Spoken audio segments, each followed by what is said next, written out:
भयभीत हो? क्या तुम ये देखने आए हो कि कहीं मैं तुम्हारे मामा भास्कर्ण का वध कर तुम्हें निर्बल ना कर दूं? भय भास्करण की मृत्यु का नहीं है राम, भय तो तुम्हारी मृत्यु का है। कहीं भास्करण तुम्हें मार देता तो मुझे बहुत दुख पहुंचता, क्योंकि तुम्हारी मृत्यु का निमित्त मैं अचंभित था कि तुम भास्करण से युद्ध करने स्वयं क्यों आए। पर अब मुझे समझ आया, तुम मुझ तक पहुंचना चाहते थे। अयोध्या से दूर मेरा सामना करना चाहते थे। यदि तुम मुझसे युद्ध करना चाहते हो सहस्त्रमुख, तो आओ, उठाओ अस्त्र और युद्ध करो।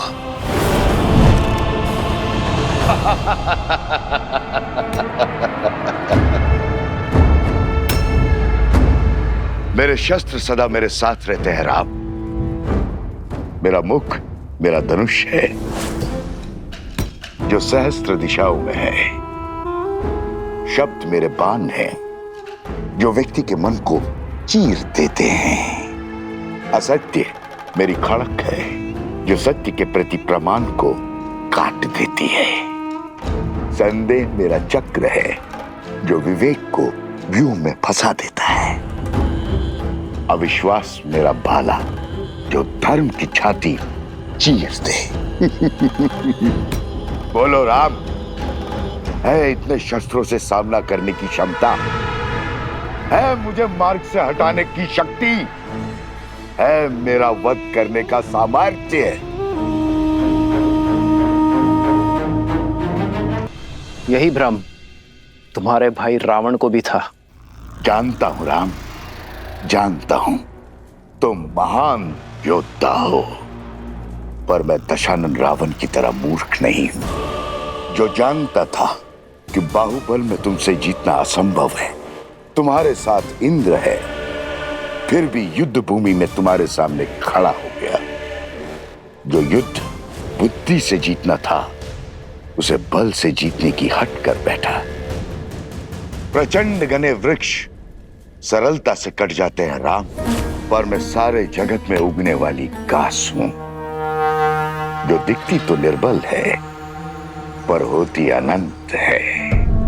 मुझे एक जगह से उखाड़ोगे तो मैं सहस्त्रों जगहों पर उग आऊंगा। मेरा खून बहाओगे तो मैं रक्त बीज बन जाऊंगा। तुम्हारे बल से तो मैं परिचित हूं, अयोध्या वासियों का दूषित मन मेरे बल का परिचय है। रघुकुल के सत्य के प्रकाश में असत्य के अंधकार का अंत निश्चित है सहस्त्रमुख। इस राम राज्य की कल्पना सारा संसार कर रहा है, वो अयोध्या में कभी स्थापित नहीं होगा राम। प्रहार करने वाले के हाथ तो रोक दिए जा सकते हैं, किंतु बोलने वाले मुख को नहीं रोका जा सकता है। मैं सहस्त्र रावण अपने सहस्त्रों मुंह से अयोध्या में हाहाकार मचा दूंगा।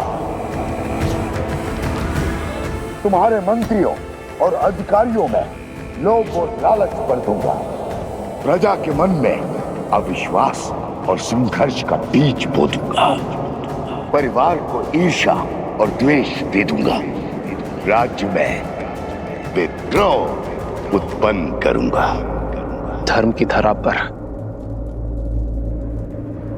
अधर्म के पुष्प कभी नहीं खिल सकते सहस्त्रमुख। तुम्हारे विष की गगरी मेरे नगरी में कभी नहीं छलकेगी, क्योंकि मैं इसी क्षण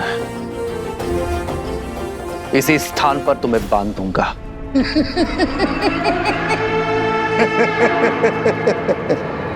देर कर दी राम, बाण धनुष से छूट चुका है। प्रजा छोड़ो, तुम तो अपनी पत्नी सीता की भी रक्षा नहीं कर पाओगे। लोक अपवाद से, निंदा से, कुमंत्रणा से अपनी आने वाली पीढ़ी तक की रक्षा नहीं कर पाओगे। अपमान से जब असत्य परिवार में प्रवेश करता है तो प्रेम और सम्मान सबसे पहले खिड़की से भाग जाते। सच कहूं राम, मैं तुम्हें मारूंगा नहीं, मैं तो तुम्हें जीवित रखकर तुम्हारी मृत्यु का आनंद लूंगा, तुम्हारी मर्यादा के वध का साक्षी बनूंगा।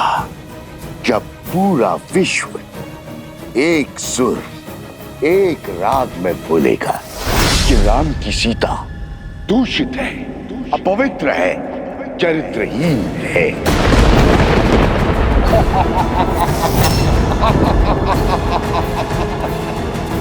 पापी, तूने मेरी माता के लिए अपशब्द कहे। हनुमान,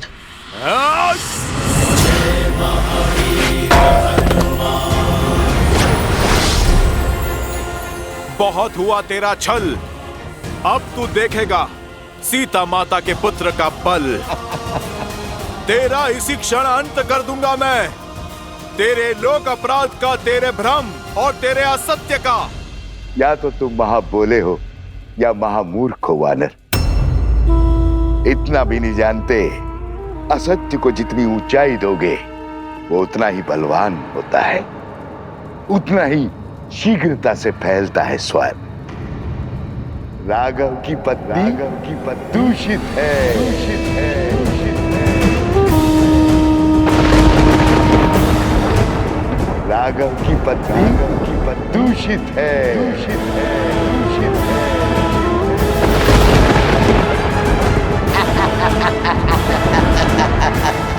राघव की पत्नी दूषित है।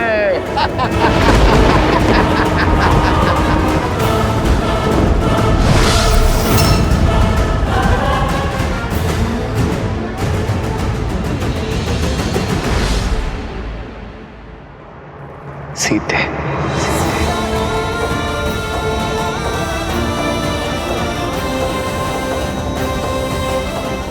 अधर्म ने चाहे जितने भी सशक्त कवच पहने हो, मेरे श्री राम उसके अंत का कोई ना कोई हल अवश्य निकाल लेंगे।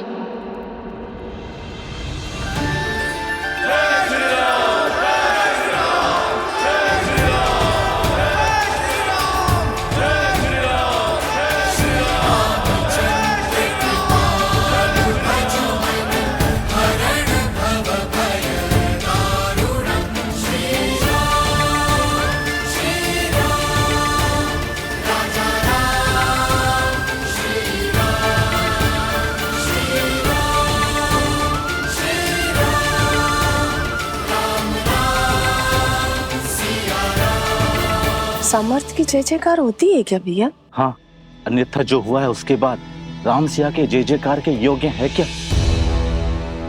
जिस राम राज्य की कल्पना सारा संसार कर रहा है, वो अयोध्या में कभी स्थापित नहीं होगा। राम,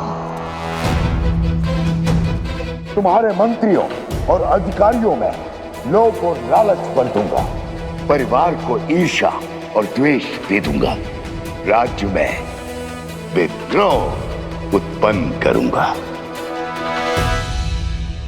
हनुमान, ध्यान रहे, सहस्त्रमुख का उल्लेख अयोध्या में किसी के आगे नहीं होना चाहिए।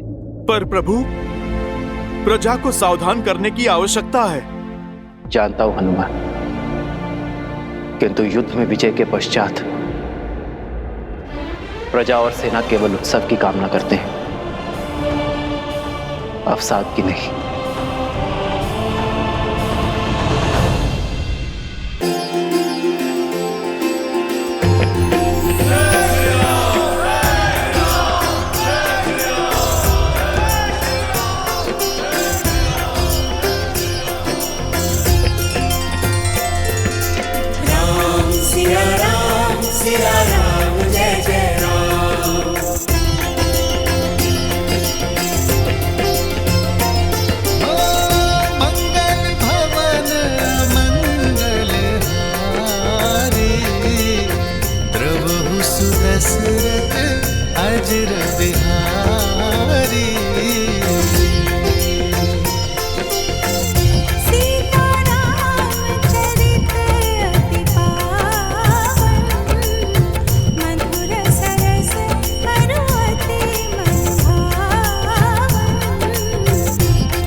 वैसे तो राम ने कई युद्ध जीते हैं, लेकिन ये राजा राम की पहली विजय है। माता, आपको देखना चाहिए था कैसे भैया ने उस दुष्ट भास्करण का वध किया। ना वो धरती पर था और ना ही वायु में। हनुमान जी के सहयोग के कारण। हनुमान जी ने इस युद्ध में भले ही सैनिक ना बनकर, परंतु भैया का सेवक बनकर अपना पूर्ण योगदान दिया है। उनके बिना ये विजय संभव नहीं थी, है ना भैया? इतना विनम्र मत बनो लक्ष्मण। मेरी वीरता की गाथा बताने में अपना शौर्य छुपा बैठे। संहार दमन को कितने साहस के साथ मारा है तुमने, और भास्करण का वध करने में अपने प्राण तक दांव पर लगा दिए। ये विजय केवल राजा राम की नहीं, समस्त अयोध्या की है। और अयोध्या इसी प्रकार हर युद्ध को जीतेगी, फिर चाहे वो युद्ध भीतर का हो या बाहर का। राम सिया राम सिया राम सिया राम, राम सिया राम सिया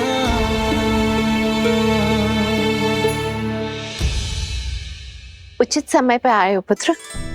हाँ पुत्र, कल वसंत पंचमी के अवसर पर सीता के गर्भ के पुष्पवंश संस्कार का मुहूर्त निकला है। तुम्हारा होना भी वहां अनिवार्य है।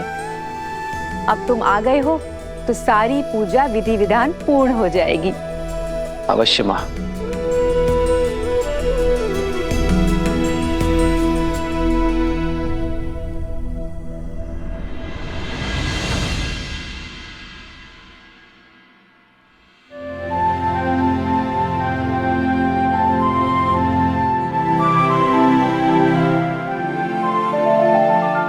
चौंकिए मत, आपके ही हैं।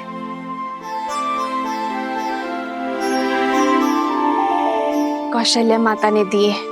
कह रही थी जिन खिलौनों से पिता खेले हैं, पुत्र भी उन्हीं से खेलेंगे। वैसे राजा बनने के पश्चात आप एक वचन भूल सा गए हैं आर्य। कैसा वचन सीते? वही जो विवाह के समय दिया था। आधा अंग है हम एक दूसरे का। सुख के साथ साथ दुख और चिंता में समान भागीदार है। तो बताइए, ऐसा क्या है आर्य जिसने आपकी विजय की मुस्कान को धुंधला कर दिया है?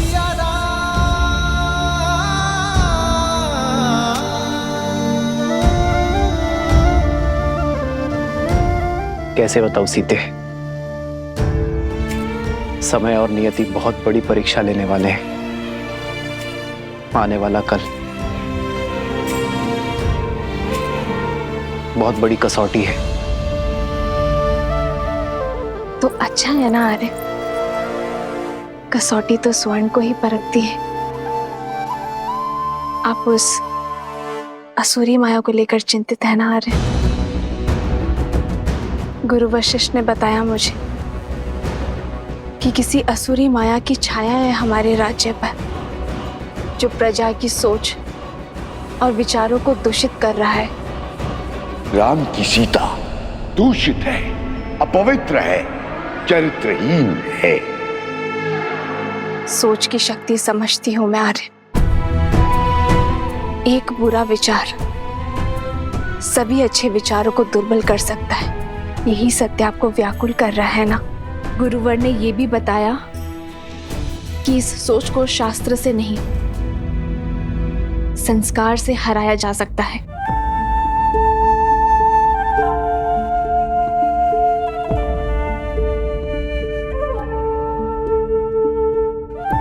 गुरुदेव ठीक कहते हैं सीते। संस्कार की शक्ति ही मन को स्थिर कर सकती है, किंतु यह इतना सरल नहीं होगा।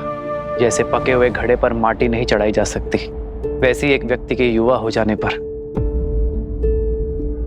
उसके संस्कार नहीं बदले जा सकते। संस्कार बालकों को दिए जाते हैं सीते, युवाओं को तो शिक्षित किया जाता है। और अब मैं भी वही करूंगा। अपने राज्य को, अपनी प्रजा को शिक्षित करूंगा। क्योंकि विद्या ही अब एकमात्र मार्ग है।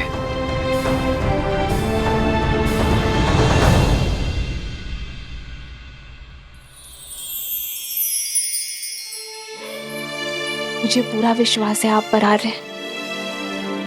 जो आपने ठाना है उसे पूरा अवश्य करेंगे।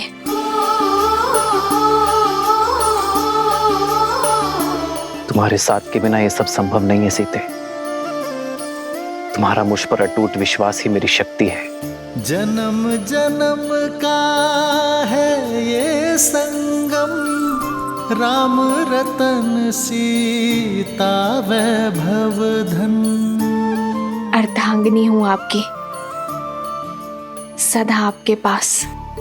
हम दोनों मिलकर सब संभाल लेंगे आर्य। हम दो नहीं सीते, हम तीन।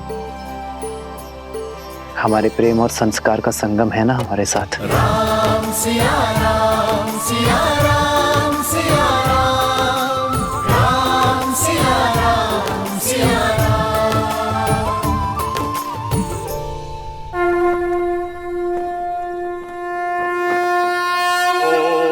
मदव्याः संवृताः पृथ्वी समाश्च विश्वकर्मणाः संवृतताग्रहे।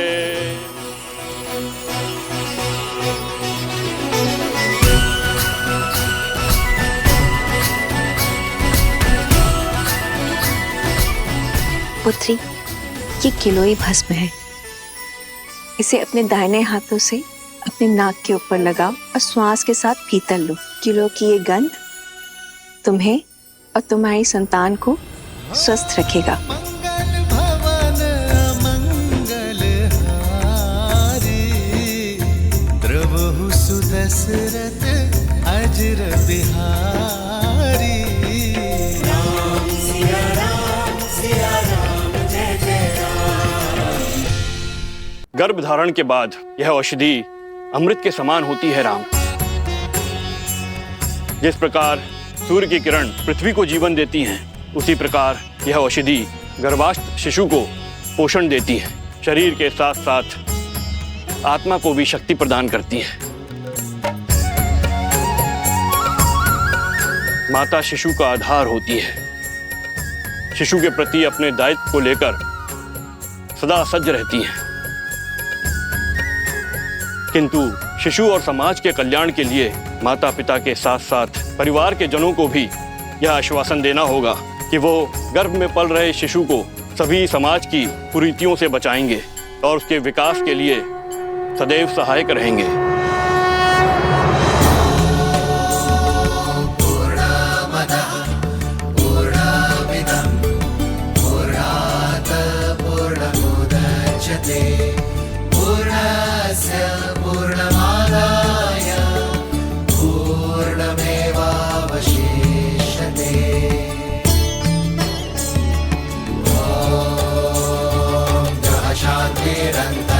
शांति पृथ्वी शांतिरापः शांतिरोषधयः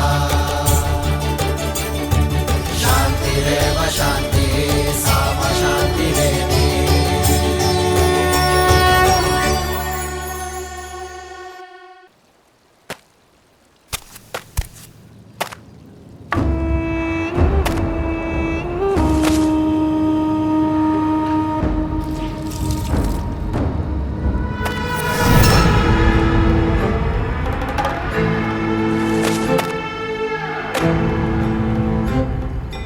मित्रवस्त्रक, जाने कहां से कपड़ों पे ये लांछन लग गया।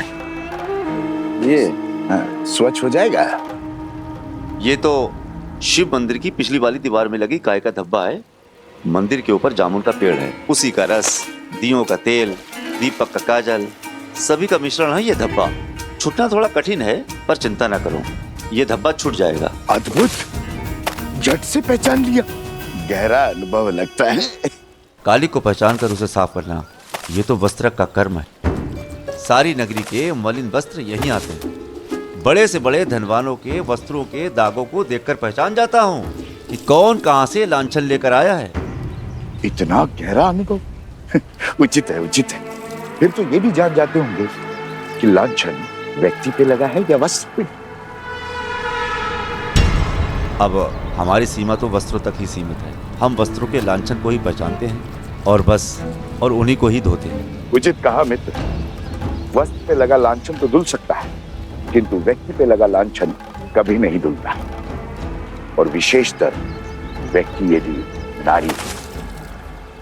मैं चलती हूँ। अच्छा ठीक है, ध्यान से जाना। और हाँ, और नदी जो है ध्यान से पार करना। कुछ बाढ़ के संकेत हैं। अच्छा जी। आप इसे संध्या को ले लेना। वाह मित्र, सीधे जाने को कह दिया। अंधकार होने से पहले लौटने का निर्देश भी नहीं दिया। इसमें कहने वाली क्या बात है, सदा आ ही जाती है। धन्य हो रे राजा राम और उसकी प्रजा। समाज के लांछन जानते हो और समझते भी हो, फिर क्यों देखकर अनदेखा करते हो? भूल गए, नारी पे लगा लांछन कभी नहीं धुलता। तुम्हारा मन पवित्र है, पर समाज का क्या? जंगल में मोहर नाचेगा तो कहां देखने जाओगे? अब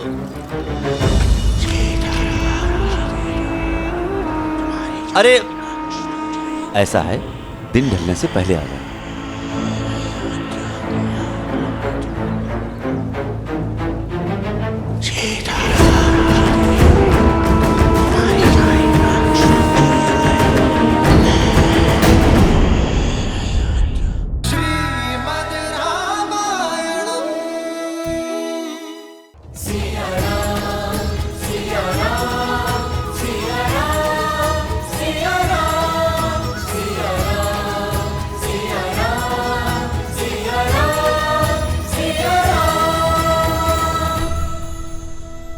पूर्ण आहुति के लिए पायस प्रस्तुत हो।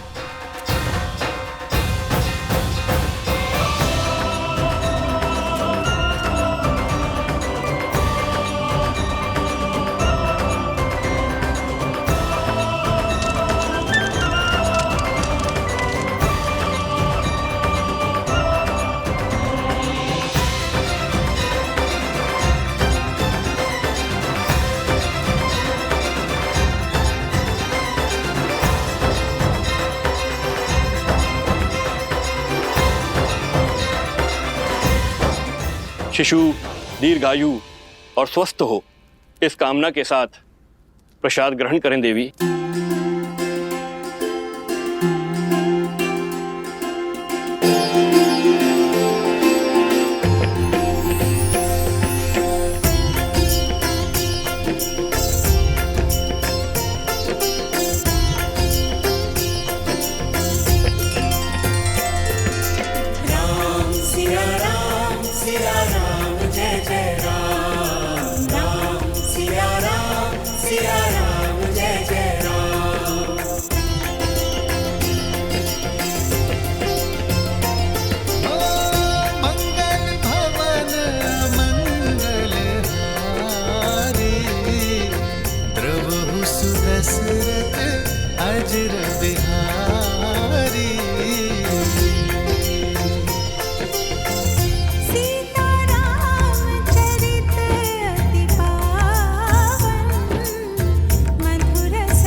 ईश्वर गर्भ में पल रहे इस जीवन को आशीष दें और परिवार पर अपनी कृपा सदा बनाए रखें।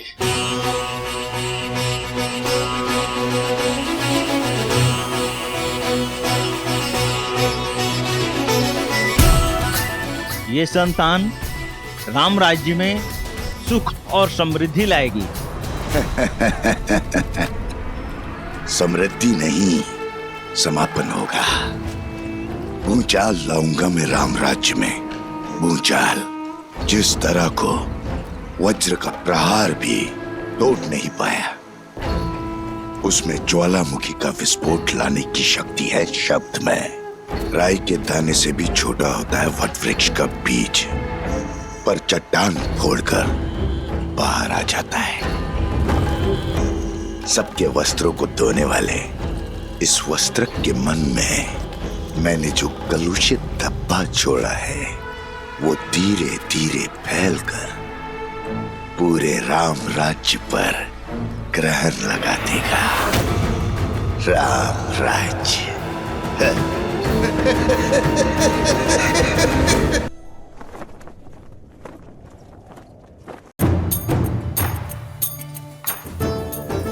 शीघ्र ले जाओ।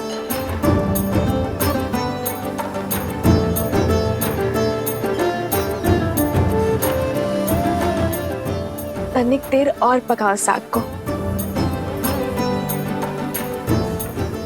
जी, मसाला को थोड़ा और पकाइए।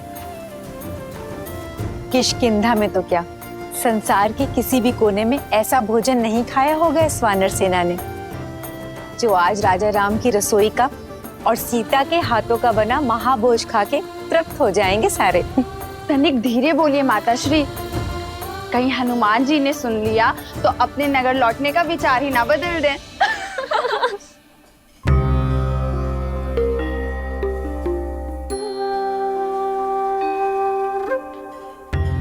देखो तो, हनुमान जी स्वयं आए हैं कि उनकी सीता मैया उनके लिए क्या क्या बना रही हैं।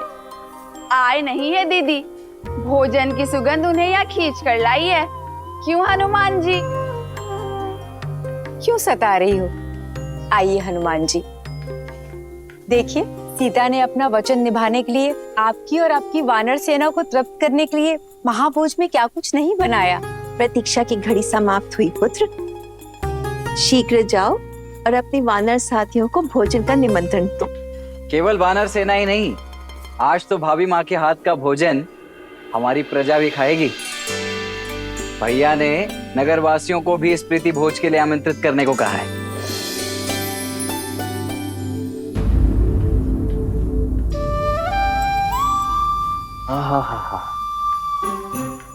इतनी अद्भुत सुगंध, मेरी तो भूख इस सुगंध से ही तीव्र हो बैठी है। भाभी माँ, आज तो अत्यंत आनंद आएगा। आप सभी शीघ्रता कीजिए, भूख तीव्रता से बढ़ रही है। हनुमान,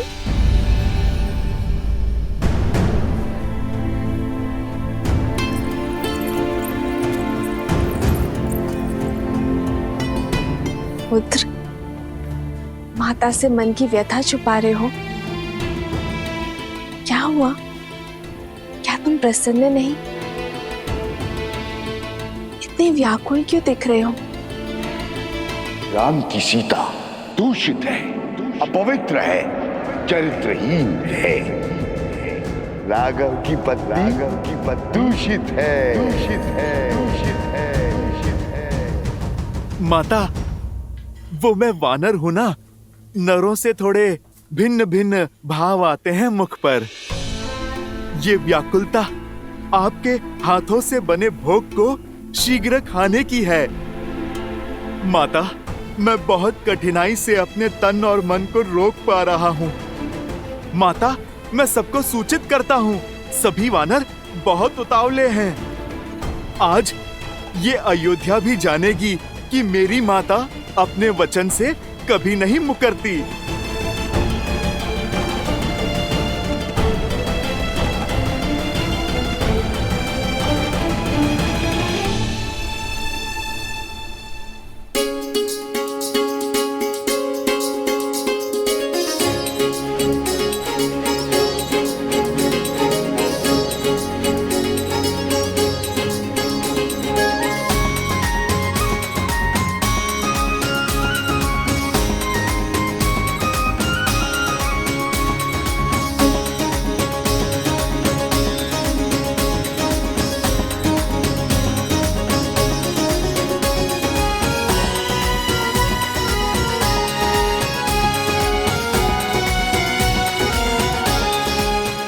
अद्भुत, आनंद आ गया प्रभु।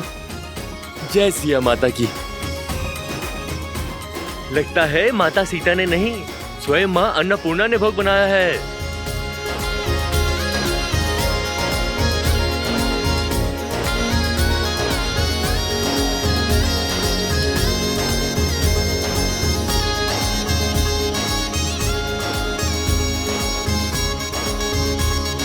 राजा रामचंद्र की जय, राजा रामचंद्र की जय, सीता मैया की जय, सीता मैया की जय। सोचता हूँ महाराज से याचना कर यहीं रुक जाऊं। इतना स्वादिष्ट भोजन तो किष्किंधा में कहाँ मिलता है।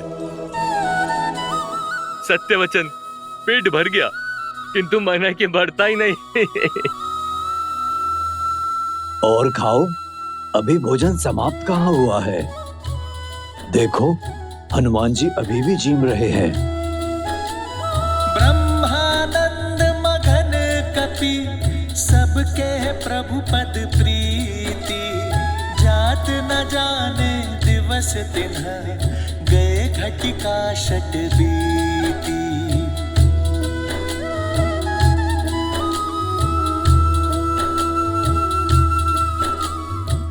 तनिक कड़ी बाजरा थोड़ा और मिलेगा? जी लाती हूँ।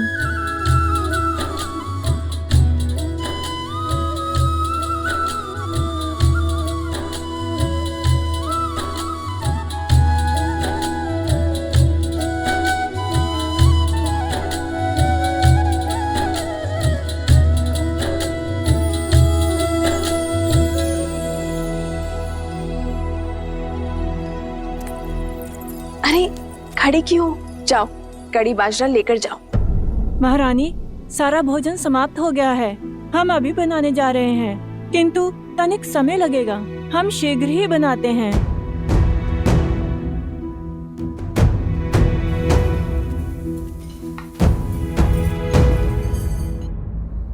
कड़ी बाजरा आने तक ये लड्डू लीजिए ना हनुमान जी।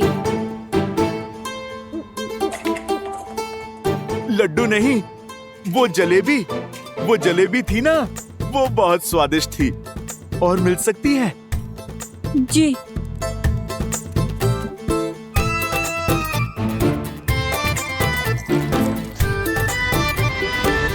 आर्य, रसोई में सारा भोजन समाप्त हो गया है। सारे पात्र खाली हैं। और भोजन बनाने में समय लगेगा।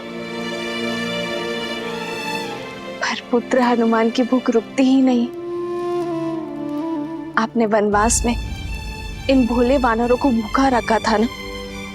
आपका वचन था कि आप इन्हें तृप्त करेंगे, तो करिए अब इन्हें तृप्त।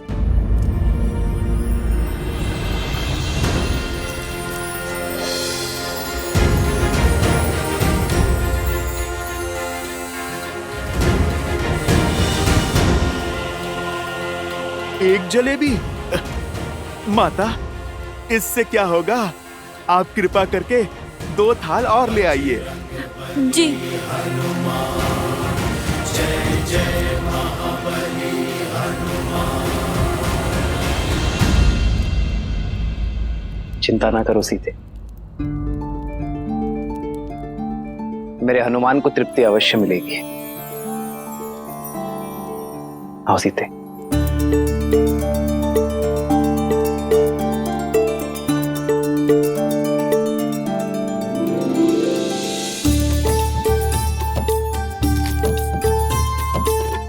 ये लो सीते, इसे हनुमान को खिलाओगी, वो तृप्त हो जाएगा।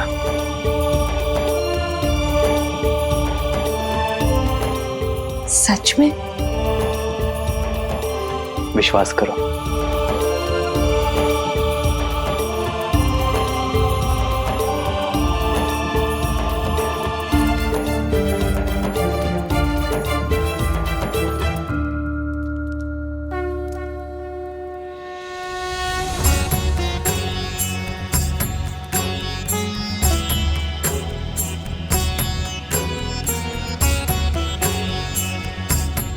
भक्त के लिए भगवान का भोग पूरा हुआ।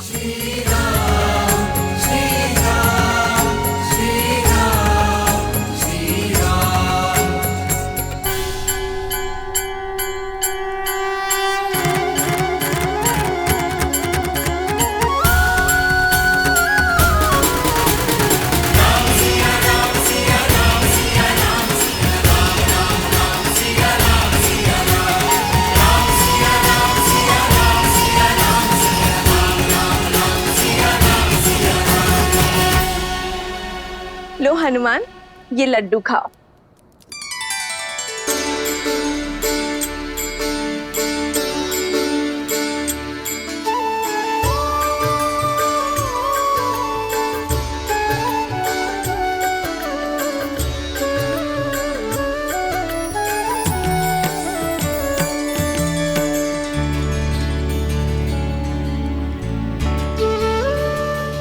भज मन राम नाम सुखदाई, भज मन राम नाम सुखदाई, भज मन राम नाम सुखदाई, भज मन राम नाम सुखदाई, भज मन राम नाम सुखदाई।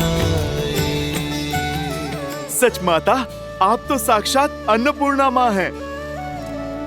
भोजन तो बहुत स्वादिष्ट था, मेरा तो पेट ही भर गया माता। अरे ऐसे कैसे? बाद में फिर कहोगे कि माता ने पेट भर भोजन नहीं खिलाया। लो, एक दो लड्डू और खा लो। नहीं माता, तन और मन दोनों तृप्त हो गए।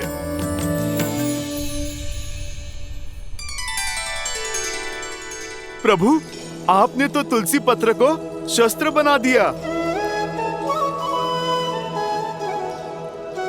नहीं हनुमान, राम नाम मनि दीप धरु, जीह दे हरि द्वार, तुलसी भीतर बारे हूँ, जो चाहसी उजियार। ये क्या पिताश्री? जो भूख इतने व्यंजनों से तृप्त नहीं हुई, वो राम नाम लेकर तुलसी पत्र से कैसे तृप्त हुई? ऐसा इसलिए गणेश, क्योंकि हनुमान की भूख शारीरिक तो थी ही नहीं, उनका तो अंतर्मन अतृप्त था। और वैसे भी तुलसी को तो श्री नारायण का प्रसाद ही कहते हैं। और जब देवी सीता ने राम नाम लिखा तुलसी पत्र हनुमान को परोसा, तो हनुमान की भूख तृप्त हो गई। जानते हो क्यों? क्योंकि जब भगवान का प्रसाद भक्त को मिलता है, तो भक्त का तन और मन दोनों तृप्त हो जाते हैं। और तब राम नाम में रमे हनुमान के भीतर राम नाम सदा के लिए रम गया। जब भक्त अपने भगवान का नाम जपता है, तो वो नाम उसके अंतर मन में रच बस जाता है। ये होती है नाम जप की शक्ति। और वैसे भी भक्त चाहता क्या है? अपने प्रभु का आशीर्वाद, उनका स्नेह। और जब वो उन्हें प्राप्त हो जाता है, तो भर गया उनका पेट। अद्भुत! एक तुलसी पत्र और उस पर लिखा नाम कितना सामर्थ्य रखता है। गणेश, शक्ति तुलसी पत्र में नहीं, विश्वास और श्रद्धा में है। ये भोग का आकार नहीं देखता, केवल उसके पीछे छुपा प्रेम और भाव को देखता है। हनुमान जी को इतने व्यंजन खाते देख हमें भी भूख लगने लगी है। कुछ तो खाकर आता हूँ। माता ने तो मोदक भी बनाया है।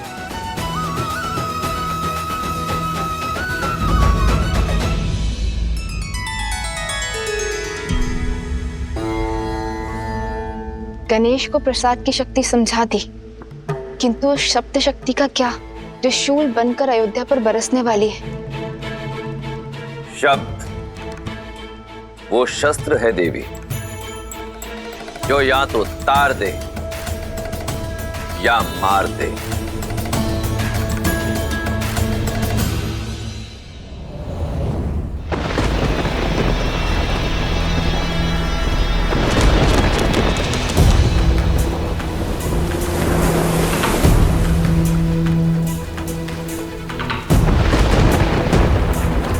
नदी में ज्वार है और बाढ़ आने को है, पर सुनीति की नैया दूर दूर तक कहीं दिखाई नहीं दे रही। इतनी रात्रि हो गई, पता नहीं कहां रह गई।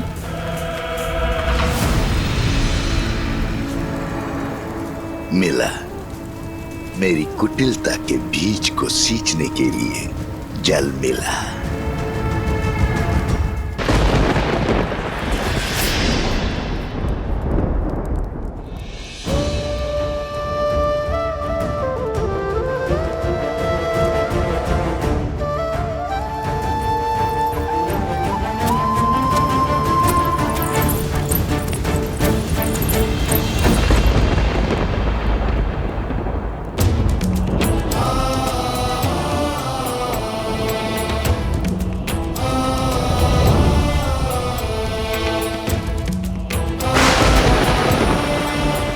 पिताश्री, आपके पुत्र के कंधों पर बहुत बड़ा उत्तरदायित्व है।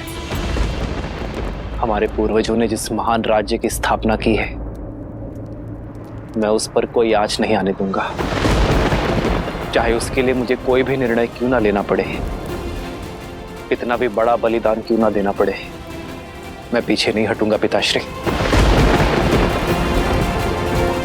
पीछे तो श्री राम की धर्मपत्नी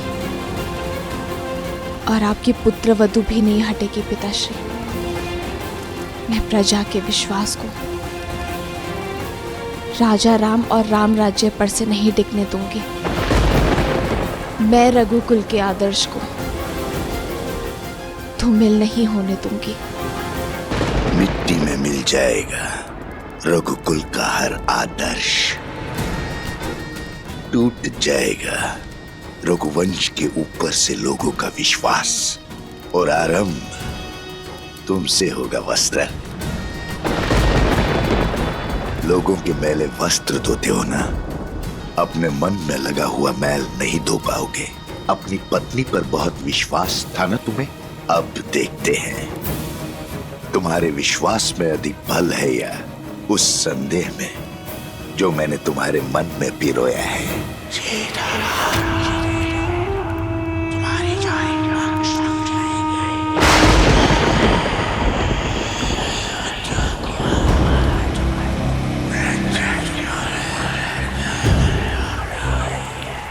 क्या नदी के उग्र होने के कारण सुनी तो नहीं है, या फिर इस विलंब का कोई और कारण है?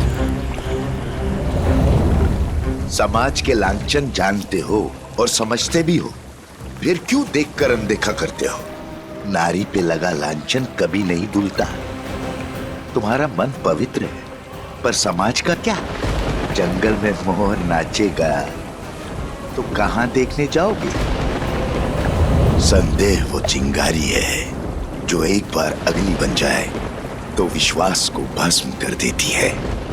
आज इस अग्नि में अपने विश्वास को भस्म करेगा तू, और अविश्वास की अग्नि को ज्वालामुखी बनाऊंगा मैं। राम का सुखी जीवन और राम राज्य की कल्पना दोनों को जलाकर भस्म कर दूंगा।